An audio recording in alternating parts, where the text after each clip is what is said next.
Hello everyone, welcome to the new video from study buzz और मैं हूं अनुभव गुप्ता। तो यार, जिस चीज का वेट बच्चे बहुत ईगरली कर रहे थे वो टाइम आ चुका है कि कैट 2023 का फॉर्म लाइव हो चुका है।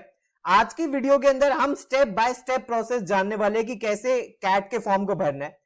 प्लीज आप बिना ये वीडियो देखे, I am having a very small request, I am making a very small request, please इस फॉर्म को आप मत भरिएगा, क्योंकि हर साल बच्चे बहुत सारी मिस्टेक्स कर देते हैं इस फॉर्म के अंदर, जिसको आप बाद में करेक्ट नहीं कर सकते। तो किस तरीके से आपको फॉर्म को भरना है, एक एक करके स्टेप्स हम सारे समझेंगे।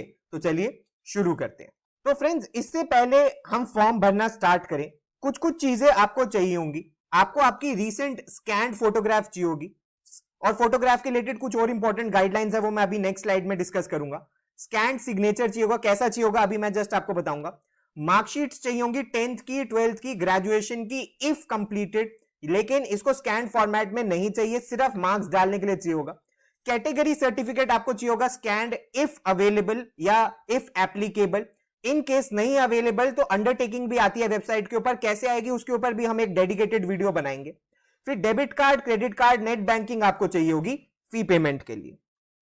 तो फ्रेंड्स, फोटो के लिए कुछ स्पेसिफिकेशंस होती हैं, ये आपको जानने की जरूरत है कि आपकी रीसेंट साइज फोटोग्राफ होनी चाहिए, 6 महीने से ज्यादा पुरानी नहीं होनी चाहिए, और होनी भी व्हाइट बैकग्राउंड के ऊपर चाहिए, कोई उसके ऊपर नाम और डेट नहीं लिखी होनी चाहिए। जो भी आपकी ये फोटोग्राफ होगी ये बाद में आपको एडमिट कार्ड पे लगानी पड़ेगी, तो एटलीस्ट अपनी 20-25 फोटोग्राफ जाके आप क्लिक करवा लीजिए, क्योंकि ये बाद में आपको हर जगह यूज होने वाली है, और उसी को स्कैन कर लीजिएगा, ज्यादा पुरानी फोटो मत लगाइएगा। जेपीजी फॉर्मेट में ही ये चलेगी। सिग्नेचर्स भी आपको स्कैन करके रख लेने हैं, हर एक फॉर्म में आपको लगाना पड़ेगा, और 80 KB के आसपास, उससे कम में ये होना चाहिए। लेकिन सबसे अच्छी बात इनकी वेबसाइट की है कि इस बार एरर्स नहीं आ रही हैं अपलोड करने में, बहुत स्मूथली ये ले रहा है। उसके बाद अगर कोई कैटेगरी सर्टिफिकेट है तो वो भी आपको एज पर दी प्रिस्क्राइब्ड फॉर्मेट, PDF फॉर्मेट के अंदर अपलोड करना है। और प्लीज इस फॉर्म को मोबाइल फोन से मत भरिएगा, लैपटॉप PC से ही भरिए। इन केस नहीं अवेलेबल लैपटॉप PC तो आप किसी साइबर कैफे में जाके भी इस फॉर्म को भर सकते हैं। एंड फ्रेंड्स, अगर आप कैट की प्रिपरेशन करना चाहते हैं तो ये पूरा का पूरा ब्लूप्रिंट हमने बनाया है सारे के सारे इंपॉर्टेंट टॉपिक्स का। ये सारे के सारे टॉपिक्स बहुत इंपॉर्टेंट है कैट के लिए, आप इन सारे टॉपिक्स को पढ़ के कैट के लिए प्रिपेयर कर सकते हैं। तो ये एक हमारी तरफ से छोटा सा गिव अवे है आपके लिए। इसके अलावा हमने कैट का क्रैश कोर्स भी लॉन्च करा है, जिसके अंदर आप इसको लैपटॉप PC में वीडियोस को या एंड्रॉइड डिवाइस या आईफोन के अंदर एक्सेस कर सकते हैं। 150 आवर्स का आपको कंटेंट मिलता है इसके अंदर, प्रीवियस ईयर पेपर्स की वीडियोस भी मिलती हैं, sectional test, topic wise test और डाउट फोरम भी आपको मिलता है, 30 full length mocks with detailed analysis and solutions भी आपको मिलते हैं। अगर आप इसको सब्सक्राइब करना चाहते हो, इसमें आप एनरोल करना चाहते हो, तो आप हमारी वेबसाइट के ऊपर विजिट कर सकते हो, लिंक नीचे डिस्क्रिप्शन बॉक्स में है। वैसे तो इसकी फीस 9999 होती है, बट फर्स्ट 100 स्टूडेंट्स के लिए ये 5999 है। तो अगर आप इस ऑफर का बेनिफिट लेना चाहते हो तो आप हमारी वेबसाइट पर विजिट कर सकते हो। उसी तरह अगर आप कैट टेस्ट सीरीज एनरोल करना चाहते हो तो उसके अंदर हम 30 नेशनल लेवल मॉक्स, उसके अलावा 24 sectional mocks, CAT past year papers, topic wise test, ये सब चीजें भी देते हैं। इसकी फीस वैसे तो 2500 रुपीज है, आप हमारी वेबसाइट पर जाके एनरोल कर सकते हो, लिंक नीचे डिस्क्रिप्शन बॉक्स में है। लेकिन फर्स्ट 100 स्टूडेंट्स के लिए ये भी डिस्काउंटेड है, और आप इसको 1500 रुपीज में अवेल कर सकते हो। तो फ्रेंड्स, इससे पहले हम फॉर्म भरना और स्टार्ट करें, एक और बहुत इंपॉर्टेंट चीज है आपको जान लेनी है आपके एकेडमिक मार्क्स के रिलेटेड, कि जो भी आपके 10th, 12th या ग्रेजुएशन के मार्क्स थे, उसमें आपको सारे के सारे सब्जेक्ट्स कंसीडर करने पड़ेंगे, इररिस्पेक्टिव ऑफ द फैक्ट कि वो एडिशनल था, वो ऑप्शनल था, वो मैंडेटरी नहीं था, कोई फर्क नहीं पड़ता। अगर वो सब्जेक्ट आपकी मार्कशीट में मेंशन्ड है और उसके आगे कोई मार्क्स या CGPA या SGPA मेंशन्ड है तो वो आपको इंक्लूड करनी पड़ेगी। इन केस CGPA या SGPA दी हुई है तो हर एक बोर्ड एक तरीका देता है कि उसको मार्क्स में कन्वर्ट करने के लिए। फॉर एग्जांपल CBSE का अगर हम देखें तो उसमें नीचे लिखा होता है कि 9.5 से मल्टीप्लाई करना होता है। अगर कोई नंबर नहीं दिया हुआ तो उसको आपको आउट ऑफ 100 मार्क्स कैलकुलेट करके बताना है। तो कोई ना कोई कैलकुलेशन टेक्निक आपके मार्कशीट पे दी होगी, उसी को ही आपको फॉलो करके मार्क्स को फिल करना है। तो फ्रेंड्स, अगर हम शेड्यूल के बारे में बात करें तो 2 अगस्त 2023 को ये मैं वीडियो बना रहा हूं, इनकी रजिस्ट्रेशन स्टार्ट हो गई है। 13 सितंबर 2023 लास्ट डेट है। कुछ बच्चे कहते हैं कि सर ये तो हफ्ता 10 दिन बढ़ जाता है तो हम लास्ट डेट पे भर जाएंगे। नहीं, प्लीज कोशिश कीजिए कि आप इस फॉर्म को विद इन अ वीक आप भर दें। उसके बाद अक्टूबर 25 से एडमिट कार्ड्स लाइव हो जाएंगे और 26 नवंबर को ये एग्जाम होने वाला है। तो फ्रेंड्स, हमें सबसे पहले क्या करना है, हमें इस लिंक पे जाना है imcat.ac.in। लिंक नीचे डिस्क्रिप्शन बॉक्स के अंदर भी आपको मिल जाएगा। और प्लीज इसको इनकॉग्निटो मोड में खोलिएगा, क्योंकि अगर लाइव मोड में या नॉर्मल मोड में खोल रहे हैं तो फिर ये रजिस्ट्रेशन वाले बटन पे बहुत सारे बच्चों का क्लिक नहीं हो पा रहा। तो इनकॉग्निटो मोड पे आपको खोलना है और रजिस्टर पे जाना है। लेकिन इससे पहले आप अपनी रजिस्ट्रेशन स्टार्ट करो। प्लीज थोड़ा सा आप नीचे आइए और यहां पर वेबसाइट के अंदर आप देखेंगे बहुत सारी इंपॉर्टेंट डिटेल्स है। Advertisement, eligibility, information bulletin, media release, उसके बाद स्कोरिंग एंड इक्वेटिंग प्रोसेस, फिर उसके बाद रजिस्ट्रेशन गाइड क्या है, scribe affidavit, identification affidavit, final year certificate, NCOBC certificate या कोई और सर्टिफिकेट। प्लीज जो जो चीजें आपके लिए एप्लीकेबल है उनको तसल्ली से पढ़िए, उसके बाद ही फॉर्म भरिए। ऐसी कोई हड़बड़ाहट में फॉर्म भरने की जरूरत नहीं है, आपके पास सारी इंफॉर्मेशन होनी चाहिए।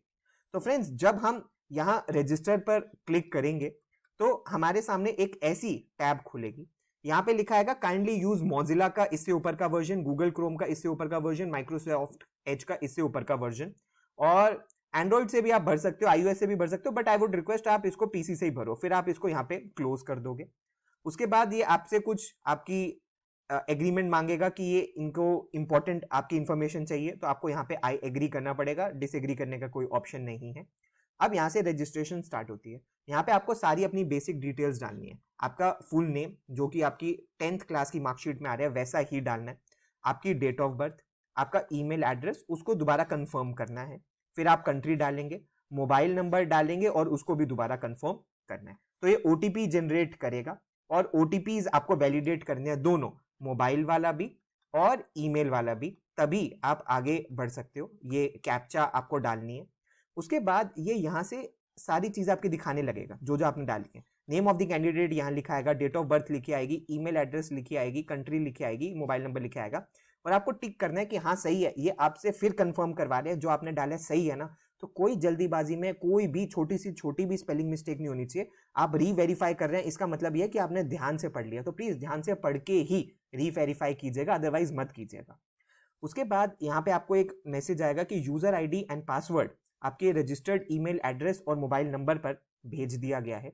फिर आपको यहाँ पे क्लोज करना है और किस तरीके की ऐसी ईमेल आपको कैट से देखने के लिए मिलेगी। फॉर एग्जांपल जैसे लिखा है यहाँ पे, डियर अनुभव Gupta, your application is registered. यहाँ पे आपका यूजर नेम और पासवर्ड आएगा। प्लीज इस ईमेल को स्टार मार्क कर लीजिए, इस यूजर नेम एंड पासवर्ड को कहीं लिख लीजिए, आपको हमेशा ये काम आएगा। और कहीं इसको सेव भी कर लीजिए, गलती से डिलीट हो गई तो आप ही का ही काम काफी ज्यादा बढ़ जाएगा, तो प्लीज ऐसा मत कीजिएगा। उसके बाद जब हम इसी फॉर्म पे थे तो एप्लीकेंट डिटेल्स के बाद यहाँ पे अब आपके सामने आएगा एप्लीकेशन, गो टू एप्लीकेशन। इस गो टू एप्लीकेशन पे हमें क्लिक करना है और अब ये एप्लीकेशन फॉर्म शुरू हो जाएगा। कैंडिडेट नेम तो एज इट इज आएगा, लेकिन फिर से आपको अपना फर्स्ट नेम डालना है, मिडिल नेम डालना है इफ एप्लीकेबल, और लास्ट नेम डालना है। फिर फादर का पूरा नेम डालना है, मदर का पूरा नेम डालना है और स्पाउस का name if applicable. Date of birth आपकी ऑलरेडी यहाँ पे आएगी। आप अपना जेंडर सिलेक्ट करेंगे, नेशनैलिटी में आप अपनी नेशनैलिटी चूज करेंगे, मैक्सिमम बच्चे इंडियन चूज करेंगे। कैटेगरी में आपकी general, EWS, SC, ST, OBC जो भी कैटेगरी है वो आप सिलेक्ट करेंगे। पीडब्ल्यूडी को अगर आप बिलोंग करते हैं तो येस करेंगे, अगर आप पर्सन विद डिसेबिलिटी नहीं है तो आप नो करेंगे। और यहाँ पे आपसे कोविड वैक्सीनेशन की डेट्स भी मांगेगा, ये मैंडेटरी नहीं है तो भरने की भी कोई जरूरत नहीं है। उसके बाद इमरजेंसी मोबाइल नंबर डालेगा, आप अपने मदर, फादर या किसी गार्डियन का नंबर डाल सकते हैं। और उसके बाद यहाँ पे आपको कुछ इंपॉर्टेंट डिटेल्स दी गई हैं कि scanning of photograph, signature and valid SC/ST details should be done using scanner only. Please mobile से स्कैन मत कीजिएगा, इन्होंने क्लियरली बोला है। और यहाँ पे आपको अपनी फोटो अपलोड करनी है और प्लीज चेक कर लीजिएगा कि फोटो बहुत ढंग से अपलोड हो गई ना, नहीं हुई, टेढ़ी हो गई, छोटी हुई है, प्लीज चेंज कर लीजिएगा, बाद में आप नहीं कर पाओगे। और स्कैन सिग्नेचर भी आपको यहाँ पे अपने अपलोड करने होंगे। फिर हम सेव एंड नेक्स्ट करेंगे। अब आता है सबसे इंपॉर्टेंट कॉलम जो कि है एकेडमिक्स का। एकेडमिक्स में मैं आपको फिर से बता दूं कि आपको सारे के सारे सब्जेक्ट्स इंक्लूड करने हैं। CGPA दिया हुआ है तो आपको उसको मार्क्स में कन्वर्ट करना है। फॉर एग्जांपल जैसे CBSE के अंदर आपको क्या करना होता है, 9.5 से मल्टीप्लाई करना होता है, तो तो आप मैक्सिमम मार्क्स को 9.5 से मल्टीप्लाई कर सकते हैं, या जो भी गाइडलाइंस दी हैं उस तरीके से जितने भी सब्जेक्ट्स हैं आप सीजीपीए को मल्टीप्लाई करके उससे मैक्सिमम मार्क्स और मार्क्स ऑब्टेन्ड आपको लिखने होंगे, बोर्ड का नाम लिखना होगा, कब आपकी खत्म हुई वो आपकी मार्कशीट पर मेंशन्ड होगी, और एग्रीगेट परसेंटेज यहां पे आपको लिखनी होगी। और आपको ये भी बताया गया है कि किस तरीके से आपको राउंड ऑफ करना है, वो यहाँ पे आपको बताया गया है। तो मैक्सिमम मार्क्स में आपको सारे के सारे सब्जेक्ट्स इंक्लूड करने हैं। अगर उनके आगे कोई सीजीपीए या मार्क्स मेंशन्ड है तो आपको उसको इंक्लूड करना पड़ेगा, इररिस्पेक्टिव ऑफ द फैक्ट कि वो एडिशनल है या मैंडेटरी नहीं था। सेम 12th के लिए भी, 12th के अंदर आप बोर्ड का अपना नाम लिखोगे, ईयर ऑफ कंप्लीशन लिखोगे जो मार्कशीट के अंदर है, डिसिप्लिन लिखोगे कॉमर्स, आर्ट्स, ह्यूमैनिटीज या कोई और, maximum marks, total number of marks, class.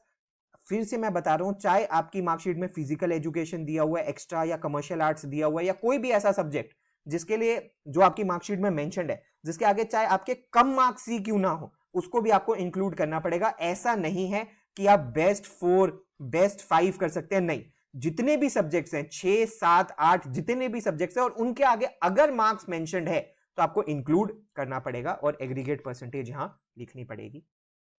उसके बाद ये आपसे बैचलर्स डिग्री की डिटेल पूछेगा। मान लीजिए आप फाइनल ईयर के अंदर हो तो आप यस कर दोगे, तो और मान लीजिए आप फाइनल ईयर के अंदर नहीं हो, आपकी बैचलर्स डिग्री खत्म हो गई है, तो आप यहाँ नो कर दोगे, और कंप्लीटेड के अंदर अगर रिजल्ट आ गया तो आप यस कर दोगे, और रिजल्ट नहीं आया तो नो कर दोगे। तो आपसे अगर मान लीजिए आप फाइनल डिग्री के अंदर हैं, फाइनल ईयर के अंदर, तो आपसे total duration of the course पूछेगा, अभी करंट सेमेस्टर पूछेगा, टाइप ऑफ यूनिवर्सिटी पूछेगा, सेंट्रल है, स्टेट है, प्राइवेट है, डीम्ड है, उसके बाद कौन सी स्टेट है, यूनिवर्सिटी का नेम। अब बहुत सारे बच्चे यहाँ पे ना यूनिवर्सिटी ऑफ दिल्ली नहीं लिखा हुआ, सिंपली दिल्ली लिखा हुआ है, तो दिल्ली इज दिल्ली यूनिवर्सिटी, तो यूनिवर्सिटी ऑफ दिल्ली नहीं है। उसी तरह आप बहुत केयरफुली अपनी यूनिवर्सिटी का नेम चूज कीजिएगा, कॉलेज का नेम चूज कीजिएगा। अगर कॉलेज का नेम नहीं आ रहा, सिलेक्ट नहीं हो रहा, तो आप अदर्स करके भी भर सकते हो या फिर डायरेक्टली भी भर सकते हो। डिग्री का नेम भरिएगा। अब यहाँ पे ऑनर्स वाली डिग्री नहीं है तो सिंपली आप लिख सकते हो, फॉर एग्जांपल इकोनॉमिक ऑनर्स नहीं है तो सिंपली आप बीए ऑनर्स इन इकोनॉमिक्स लिख सकते हो, बीकॉम ऑनर्स नहीं है तो आप सिंपली बीकॉम लिख सकते हो। डिसिप्लिन फिर आप लिखोगे, फॉर एग्जांपल बीकॉम वाले कॉमर्स लिख देंगे, बीएमएस वाले मैनेजमेंट लिख देंगे, बीटेक वाले जो भी उनका डिसिप्लिन है वो लिख देंगे, ग्रेजुएशन स्ट्रीम वो कर देंगे, फिर कब शुरू हुआ था वो आप डिटेल्स डालोगे, कब खत्म होगा उसकी प्रोबेबल डिटेल्स डालोगे, और एग्रीगेट मार्क्स जो भी अभी तक अवेलेबल है, 3 सेमेस्टर्स के हैं तो 3, 4 के हैं तो 4, 5 के हैं तो 5, 6 के हैं तो 6, जितने भी सेमेस्टर्स के अवेलेबल हैं उतनी आप डालोगे।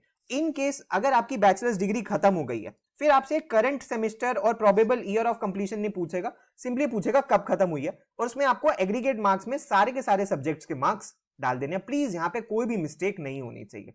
फिर आपसे पूछेगा कि क्या आपने कोई डुअल डिग्री तो नहीं करी है तो आप सिलेक्ट करोगे, नहीं करी तो आप नहीं करोगे सिलेक्ट उसको। नेक्स्ट आता है वर्क एक्सपीरियंस। तो क्लास में फ्रेंड्स आपको एक और बार बता दूं, बहुत इंपॉर्टेंट, एकेडमिक्स में किसी भी तरीके की कोई लैक्सिटी नहीं होनी चाहिए, कोई गलती नहीं होनी चाहिए, क्योंकि आप बाद में इसको करेक्ट नहीं कर सकते। नेक्स्ट आता है वर्क एक्सपीरियंस। वर्क एक्सपीरियंस भरने से पहले हमें कुछ चीजें जानने की जरूरत है। पहली बात तो वर्क एक्सपीरियंस मैंडेटरी नहीं है।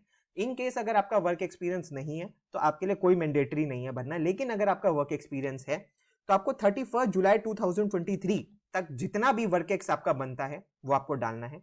सिर्फ full time relevant work ex माना जाएगा आफ्टर ग्रेजुएशन। तो ग्रेजुएशन के टाइम पे मान लीजिए आपने कोई भी पार्ट टाइम प्रोजेक्ट करा है, इंटर्नशिप करी है, आर्टिकलशिप करी है, प्री ग्रेजुएशन वर्क किया है, that is not the relevant work experience, उसको वर्क एक्सपीरियंस नहीं माना जाता। सिर्फ फुल टाइम वर्क अगर आपने किया है, जॉब करी है आफ्टर ग्रेजुएशन, उसको ही माना जाएगा। अब बहुत सारे बच्चे होते हैं जिन्हों का फैमिली बिजनेस होता है, ठीक है, जिनका मान लीजिए कोई स्टार्टअप जिन्होंने किया होता है, तो यहां पे आप भर सकते हो बिजनेस, फैमिली बिजनेस और स्टार्टअप की डिटेल्स को, but provided in case future में आपसे कोई रेलेवेंट डॉक्यूमेंट्स मांगे जाते हैं तो आपको देना पड़ेगा। फॉर एग्जांपल बिजनेस था तो जीएसटी रजिस्ट्रेशन या बिजनेस की रजिस्ट्रेशन, या आपका कोई स्टार्टअप था तो स्टार्टअप की रजिस्ट्रेशन, या कोई सैलरी स्लिप, या कोई आपकी प्रॉफिट एंड लॉस स्टेटमेंट्स, या जो भी बिजनेस रिलेटेड डॉक्यूमेंट्स होते हैं, अगर वो मांगते हैं तो आपको प्रोवाइड करने पड़ेंगे। अगर आप नहीं कर पाओगे वो प्रोवाइड तो फिर शायद वो आपका वर्क एक्स कंसिडर ना करें। तो यहां पे आप वो ही डालिएगा जिसको आप जस्टिफाई कर सकते हैं। अगर आपका कोई ब्रेक है, इन एक्सपीरियंस, वो भी आपको डालना मैंडेटरी है। प्लीज ऐसा कुछ मत डालिएगा जो कि आप बाद में जिसको जस्टिफाई नहीं कर पाओ, तो ऐसी कोई भी मिस्टेक नहीं करनी है। नेक्स्ट आता है प्रोग्राम्स का सेक्शन। ये भी बहुत इंपॉर्टेंट प्रोग्राम्स है। अब आपको क्या करना है, यहाँ पे सारे के सारे आईएम से आप एक ही फॉर्म से एलिजिबल हो जाते हो, आपको अलग अलग आईएम्स का फॉर्म भरने की जरूरत नहीं है। आपको सिंपली यहाँ पे सिलेक्ट ऑल कर देना है। अब कुछ बच्चे होते हैं कि नहीं सर मैं सिर्फ अहमदाबाद भरूंगा, मैं सिर्फ बैंगलोर भरूंगा, मैं सिर्फ कोलकाता भरूंगा। यार क्यों कर रहे हो? कोई आपके एक्स्ट्रा पैसे तो नहीं लग रहे, एक ही फॉर्म के अंदर आप सब कॉलेजेस के लिए एलिजिबल हो जाते हो। हाँ, आप क्या कर सकते हो एट मैक्स, मान लीजिए आपके पास कोई भी प्रोग्राम है, मान लीजिए जैसे डॉक्टोरल प्रोग्राम है, पीएचडी प्रोग्राम है, इसके लिए आप एलिजिबल नहीं होगे क्योंकि अगर आपने मास्टर्स नहीं करी, तो आप डॉक्टोरल प्रोग्राम्स को छोड़ सकते हो, उनको इग्नोर कर सकते हो, लेकिन सिलेक्ट ऑल कर दीजिए। और यहां पे आपको एक छोटी सी बात ध्यान रखनी है, हर एक प्रोग्राम में इंटरव्यू सिटी 1 और सिटी 2 अलग अलग होनी चाहिए। अगर आप सेम सिटी डाल दो, फॉर एग्जांपल यहां पे जैसे आपने दिल्ली डाल दी, तो अब यहाँ पे आप दोबारा दिल्ली नहीं डाल सकते, फॉर एग्जांपल यहाँ पे आपको मुंबई डालना पड़ेगा। फॉर एग्जांपल अब आपने यहाँ पे फॉर एग्जांपल नेक्स्ट प्रोग्राम में दिल्ली डाल दी, तो फिर दोबारा दिल्ली नहीं डाल सकते, तो फिर आपको कोई और सिटी, मुंबई या कोई भी जो सिटी है वो डालनी पड़ेगी जो आपकी अवेलेबल है। फॉर एग्जांपल मैं आपको दिखाता हूँ, जब आप सिलेक्ट ऑल कर दोगे तो ये ऑटोमेटिकली सारे सिलेक्ट हो जाएंगे। तो जो जो सिटीज के ऑप्शन आएंगे वो आपको सिटीज यहाँ पे अपनी प्रॉक्सिमिटी के अकॉर्डिंग भरनी होगी। मैं दोबारा आपसे रिक्वेस्ट कर रहा हूं, प्लीज सारे के सारे प्रोग्राम्स भर दीजिएगा। मैक्सिमम आप छोड़ना चाहते हो तो पीएचडी वाले प्रोग्राम छोड़ सकते हो, ये सब करने में आपको 10 मिनट लग जाएंगे, तो कोई जल्दीबाजी की बात नहीं है, आराम से इसको सिलेक्ट कीजिएगा। क्योंकि अगर आपने यहाँ पे कोई कॉलेज मिस कर दिया, बाद में चाहे आपकी परसेंटाइल भी आ जाए, वो कॉलेज आपको कंसिडर नहीं करेगा। तो यहाँ पे जब हमने सारे प्रोग्राम सिलेक्ट कर लिए हैं तो हम सेव एंड नेक्स्ट करेंगे। उसके बाद ये हमसे पूछेगा टेस्ट सिटी की प्रेफरेंसेस, तो आपसे 6 सिटीज की प्रेफरेंसेस पूछी गई हैं, जिसमें आप जहां पे आप अवेलेबल होगे नवंबर के महीने में, जहां आप रहते हो वो आप सबसे पहले डालोगे। उसके बाद जितनी भी सिटीज है उसकी क्लोजेस्ट प्रॉक्सिमिटीज में डालोगे। फॉर एग्जांपल जैसे आपने यहाँ पे दिल्ली डाल दिया, तो अब आप यहाँ पे डाल सकते हो नोएडा, ठीक है। फिर जैसे डाल दिया आपने गुड़गांव, ठीक है, तो या गुरुग्राम जो भी आता है, या सोना जो भी एरिया आता है, तो आपके नियरेस्ट जितनी भी सिटीज हैं उनको आप भर दीजिए। मोस्ट ऑफ द केसेस के अंदर फर्स्ट प्रेफरेंस वाली ही दे दी जाती है, बहुत कम चांसेस होते हैं कि हाँ सेकंड पे जाना पड़ता है। तो लेकिन फिर भी मांगे आपसे 6 ऑप्शंस गए, आपको 6 के 6 भरने पड़ेंगे, आप स्किप नहीं कर सकते। तो नियरेस्ट 6 सिटीज पहली जिसमें आप सबसे पहले अवेलेबल होगे, उसके नियरेस्ट 5 सिटीज आपको यहां पे भरनी होंगी जहां जहां अवेलेबल है। उसके बाद ये अब आपसे फाइनल पेमेंट के लिए आएगा, और ये यहाँ पे फॉर एग्जांपल आपका नाम लिखा होगा और आपकी कैटेगरी अकॉर्डिंग फीस लिखी होगी, ठीक है। फॉर एग्जांपल जनरल कैटेगरी की 2400 है, रिजर्व कैटेगरी की 1200 है। इससे और यहाँ पे अब आपको एसबीआई ई पे सिलेक्ट करना होगा, ये आपसे कैप्चा मांगेगा, यहाँ पे आप सिलेक्ट करोगे। लेकिन सबसे इंपॉर्टेंट बात, अब यहाँ पे फॉर्म को प्रीव्यू करने का ऑप्शन आएगा। Most important, please please please इस स्टेप को स्किप मत कीजिएगा, क्योंकि अब ये फॉर्म आपका यहाँ पे ओपन हो जाएगा, यहाँ पे आपकी सारी डिटेल्स होंगी। प्लीज आई रिक्वेस्ट इस फॉर्म को एटलीस्ट 3-4 टाइम्स प्रूफ रीड कर लीजिएगा, बिकॉज अभी भी आपके पास टाइम है। अगर आप कोई चेंजेस करना चाहते हो, मैक्सिमम बच्चों की जो मिस्टेक हो जाती है वो कोई स्पेलिंग की मिस्टेक हो जाती है, तो कोई भी छोटी सी छोटी स्पेलिंग की mistake, maximum marks, total marks की मिस्टेक, किसी भी तरीके से आपके वर्क एक्सपीरियंस की मिस्टेक, आपके एड्रेस की मिस्टेक, किसी भी तरीके की कोई छोटी सी छोटी मिस्टेक भी नहीं होनी चाहिए। क्योंकि अब अगर फॉर्म सबमिट हो गया तो आप चेंजेस नहीं कर सकते, ये फाइनल टाइम आपसे पूछ रहे हैं। तो प्लीज टाइम लेके 15-20 मिनट लेके 3-4 टाइम्स प्रूफ रीड कर लीजिए। अगर आपको लगता है कि आपसे स्क्रीन पे नहीं हो रहा तो इसका प्रिंट आउट ले लो, प्रिंट आउट लेके पेंसिल से चेक कर लो कि हाँ यार सारी चीजें करेक्ट है। जब आप 100% श्योर हो जाओ कि हाँ यार हर एक चीज बिल्कुल करेक्ट है, तभी आप इसको सबमिट करना। फिर आपसे ये बैंक की डिटेल्स मांगेगा, यहाँ पे आप डेबिट कार्ड, क्रेडिट कार्ड या इंटरनेट बैंकिंग या यूपीआई से भी कर सकते हैं। आई वुड सजेस्ट कि डेबिट कार्ड, क्रेडिट कार्ड से कर लेना। यूपीआई वैसे तो बहुत अच्छा है, बट समटाइम्स मैंने कुछ बच्चों की पेमेंट यहाँ पे फेल होते देखी है, तो आप डेबिट कार्ड, क्रेडिट कार्ड है तो सबसे बढ़िया इससे कर लीजिएगा। यूपीआई से भी करने की कोई प्रॉब्लम नहीं है, but preference debit card, credit card से आप कर सकते हो। और इस बेसिस पे जब आप पेमेंट कर दोगे तो आपका फॉर्म कंप्लीट हो जाएगा और इसी के साथ आपका फॉर्म भी सबमिट हो जाएगा। तो फ्रेंड्स, ये थी सारी की सारी स्टेप बाय स्टेप प्रोसेस कि कैट का फॉर्म आपको कैसे भरना है, क्या क्या इंपॉर्टेंट चीजों का आपको ध्यान रखना है। आई थिंक ये वीडियो आपके लिए काफी हेल्पफुल रही होगी, तो प्लीज लाइक जरूर करना। अपने सारे के सारे कैट एमबीए एस्पिरेंट्स के साथ जरूर शेयर करना। आप हमारे साथ इंस्टाग्राम पे भी कनेक्ट हो सकते हो, हमारा इंस्टाग्राम हैंडल है studybuzz_education। और अगर आपको क्रैश कोर्स, टेस्ट सीरीज या पेन ड्राइव कोर्स या लाइव बैचेस कभी भी किसी भी कोर्स में एनरोल करना है तो सारी की सारी डिटेल्स आपको हमारी वेबसाइट पे मिल जाएंगी। अगर आपकी कोई भी क्वेरी है तो आप नीचे कमेंट सेक्शन में भी मेंशन कर सकते हो, या आप हमें व्हाट्सएप या ईमेल भी कर सकते हो। So thanks a lot, all the best, God bless you.